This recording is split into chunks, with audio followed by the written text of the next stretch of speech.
Hi everyone, my name is Dr. Petty. I'm a recent internal medicine graduate. I'm currently working as a hospitalist. As someone that's recently taken their board exam and have passed, thankfully, I would like to share my tips and tricks for the American Board of Internal Medicine. First of all, my first tip is to do well in your in-training exams and to study for them. Do not take them lightly. Try to do your best to study for them the year in advance. They're usually around August to September of every year.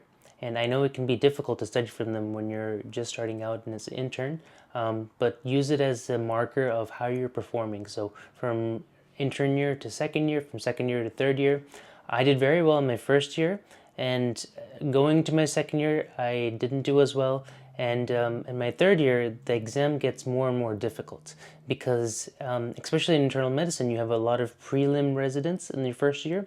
And as you get to second year, you're mostly competing with other categorical residents. And especially third year, that's when everyone really starts to study. So don't neglect it. Start studying, especially when you're in residency. The first thing I did was prepare for my in-training exams. I also did my MixApp question bank. Now, my residency program gave us access to MixApp for free. So MixApp has around 1,200 questions in the question bank. What I did was during my second year, I completed the MixApp question bank. I think I had night float 1 month, so it took me around 2 months to finish most of MixApp. But I tried doing it, and in addition to it, we would do mix-up questions during morning reports and noon conference. So at the end of every morning report and noon conference, our goal was to have 1 to 2 questions. So many of these questions I actually saw before even doing the mix-up question bank, and that at that time you will start to memorize the answers.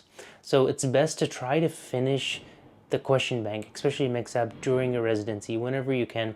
And the best time to do that is to prepare for your in-training. There's probably no better time. So I would say maybe 2 weeks to a month before your in-training exams, just start doing the MixApp question bank, and that way you will have it done and finished by the time you're studying for your in-training exams.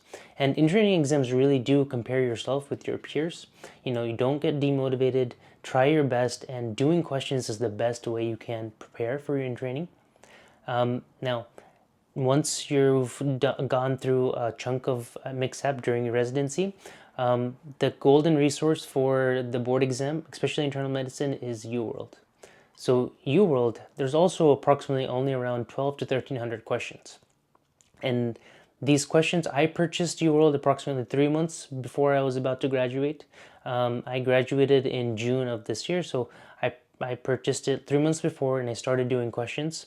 And one thing I wish I did earlier was get MixApp earlier, and maybe after December of my third year, and just start doing the UWorld question bank and just doing those questions. I had this concept that I was saving those questions, but I really wouldn't recommend that because you want to do UWorld as many times as possible and really solidify the concepts that UWorld teaches you. So one of the best ways to do that is to just go ahead, look at your in-training results, see what subjects you're weak on, and tackle those subjects. I did UWorld once. It took me around 6 weeks to finish UWorld once, and then I did my incorrects. So I graduated at the end of June. My in-training exam was in August. So, I had between end of June, July, and the very beginning part of August. So that was when I really had my dedicated time to study. And a lot of things are going on. You're graduating, you're finding a job, you're moving, traveling. So during that time, you want to try to focus on UWorld as much as possible. What I did was I made a notebook of all of my UWorld notes, and in that notebook I labeled it by section. So cardiology, neurology, endocrine, rheum, and every time I had a question within a particular subject, such as endocrine, rheum, nephro, I would put it in that section of that binder. Now, this was my binder. It's a 2-inch binder I got from Walmart. So in this binder, you can see it's labeled ABIM. And in this binder, the first thing was I would label it with different tabs. So you have cardiology, you have endocrine, neuro, GI, hemonc, infectious disease, nephro, rheum, and every time I learned a concept, I would put it inside here, and I would highlight the important things.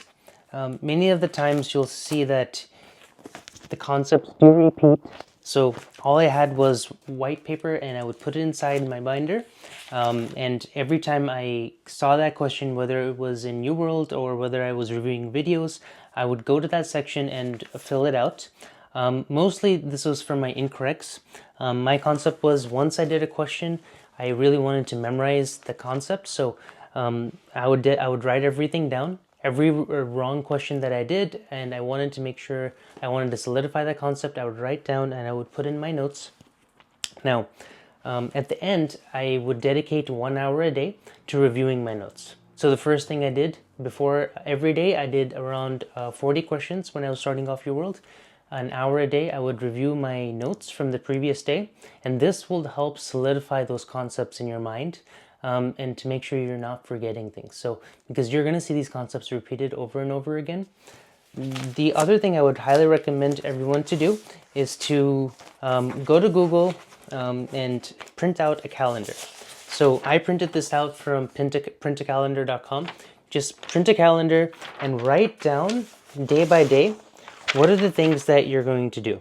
So I would write down how many questions I was going to do. I was going to write down when I was going to finish reviewing Your World, when I was going to start my incorrects, and I would have everything on my calendar, and I would just have it right in front of me. When I was studying, I didn't have these paintings on this entire wall. I would have just full of calendars and post-it notes of concepts that that were in my mind. I would just post on the wall, and it really helped me. So these are the things I would print out, like thyroid hormone. If you're looking at like T4, TSH, T3, hypo versus hyperthyroidism, what are all the different lab values? So if I found a concept was difficult, I would go to Google, I would print out different pictures, and I would post them on my wall. And this is just to serve as a reminder to yourself. Another thing is also like heart sounds. So murmurs. I struggled with murmurs, what area each murmur was in. So I found this on Google, and I printed it out, and every time I had a question with murmurs, I would write it down. I would write down things that'll help me identify that particular murmur. And these things really helped me solidify the concepts, and especially having a binder, I highly recommend. For me, I'm someone that learns by writing, so I love to write stuff down, and I think it really solidifies my knowledge when I write things down, because I'm putting in that extra effort. So highly recommend everyone get a binder when they're doing their Your World questions. It really helps you solidify your knowledge. It helps you have a resource where to search for your information, and just a location for to write stuff down. So that's what I did. After I studied for MixUp, I did New World during the last 3 months of my residency. I got maybe around 25% done. I wasn't able to get too much done. I really started after I graduated, and I started going into Your World, did 40 questions a day, and then I did my incorrects. So I finished Your World once, and then I was able to do my incorrects. During this time, I would do mix-up in things that I was struggling in. So say something like cardiology or neurology. If I was struggling in something particular, I would go to mix-up and just do a couple of questions. And every day I did 40 to 60 questions, timed, random. And it's really important to do questions timed, because you want to get a feel for how you're gonna be during the real exam. If you're just getting started in Your World, I would recommend doing them untimed. Do 10 questions at a time. So when I was getting demotivated, oh my God, I have 40 questions to do today, I would just do 10 questions. Do 10 questions, do them timed, finish them, review them. If that's difficult, do 5 questions, right? But lower the bar and just be consistent. But do those questions well. Try to really absorb. When you're studying for board exams, there's not that many resources. Okay. So I would really incentivize everyone to, try to use the questions that you do have. So after MixApp and New World, my third resource was Awesome Review. So I was able to take the Awesome Review. I was lucky and fortunate enough that my program paid for it. The Awesome Review course was taught by Dr. Habib Rahman. It was an excellent course. I took it in April of this year, and I do recommend you take it a few months before you graduate so all of the concepts stay fresh in your mind. It was virtual. It was Friday, Saturday, Sunday, and those days were long. It's literally the whole day, almost 12 hours a day for 6 days. You do go through a lot of concepts very quickly, and the program Awesome Review sends you notes that you need to fill out and follow along. I would recommend doing it. Don't do it too early, but again, don't do it right before you're graduating either. Try to do it, a few months before. Try to really solidify these concepts. A lot of questions that I had even during residency before me practicing in my first job, I was able to answer with the course. And that's what I really liked. He does try to answer your questions. He gives you such a nice overview of internal medicine, of things that you're going to see, things that difficulties that you might have faced as a resident. How to tackle these, and how to approach questions again. These are the textbooks that I was given by Awesome Review. So there's two of them, book 1 and book 2. Each one has different subjects, and you go through them. So one weekend, so a Friday, Saturday, Sunday, you'll go through one of these books, and then the other weekend you'll go through the other. They're very thick. A lot of it is like fill in the blank. You do questions with Dr. Rahman. So very interesting. I highly recommend the course. However, after the course, I wasn't really able to go through the notes as quickly as I thought. There's a lot of information. I used it to go through subjects that I was struggling in. So I would highly incentivize people to try to go through these notes if you can. They really are helpful. Another thing I tried to go through was my board basics. So this is by MixApp. It's an enhancement to the MixApp 19, and it has a lot of good information, a lot of good pictures in here that are helpful. Now, what I did not use was my large set of textbooks from MixApp. I did purchase the MixApp textbooks. Now, these books are they're a lot. I tried reading them, but it's not the most efficient use of your time. The most efficient use of your time is to do questions. Going through those textbooks, it's very passive.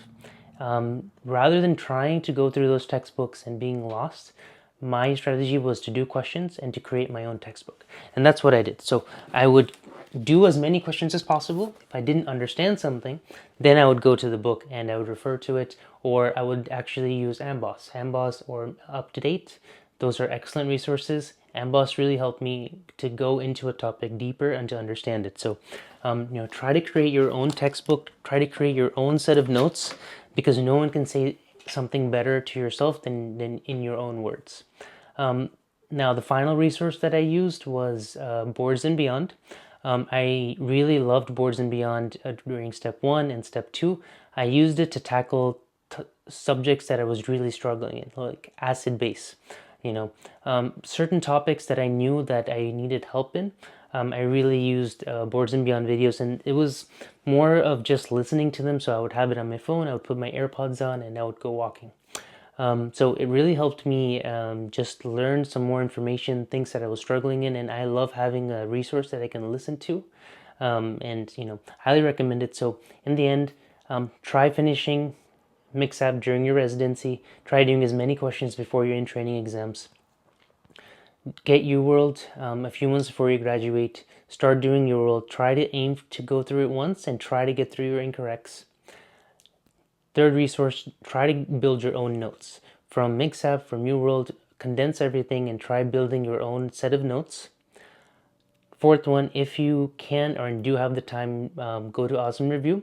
I do recommend Awesome Review. It was useful, and it was really helpful to solidify a lot of concepts and things that I was struggling in. And fifth resource is Boards and Beyond, but you can use any YouTube video, anything, even Amboss helped me a lot. Just going through different concepts, reading about them a little bit more. URL does explain the concept, but it may not go into depth. So if you want to go into depth more of what's going on, what is going on here, and try to look at this dedicated time of studying, your last chance to solidify knowledge before you go off and become an attending and practice on your own. And that's how I saw this. I really wanted to learn as many things as possible, find answers to all of my unanswered questions during residency and before I started practicing on my own. And I really had I really loved studying during this time. It was a lot more enjoyable than any of the other steps, and the stakes are a lot less. So you can always retake this exam. It's a much lower stakes exam than step 1 or step 2, even step 3, and the exam itself was not that bad. And the exam itself was at Pearson Testing Center. It was not at a Prometric, so it was a little bit different. First time I took an exam outside of Prometric, a standardized exam. Be prepared. Pearson is a little bit different, but both of them are standardized testing centers. They did not allow me to take my own earplugs. I study with earplugs in, and so just be prepared for that. At Pearson, they won't allow you to take your own. So I do recommend these earplugs. These are my Max earplugs. They're excellent earplugs. They really help me to focus and to phase out distractions. But overall, it was a great experience, and I'm very grateful to pass. And yeah, if you guys have any questions, please let me know. I hope you guys enjoyed this video, and all the best.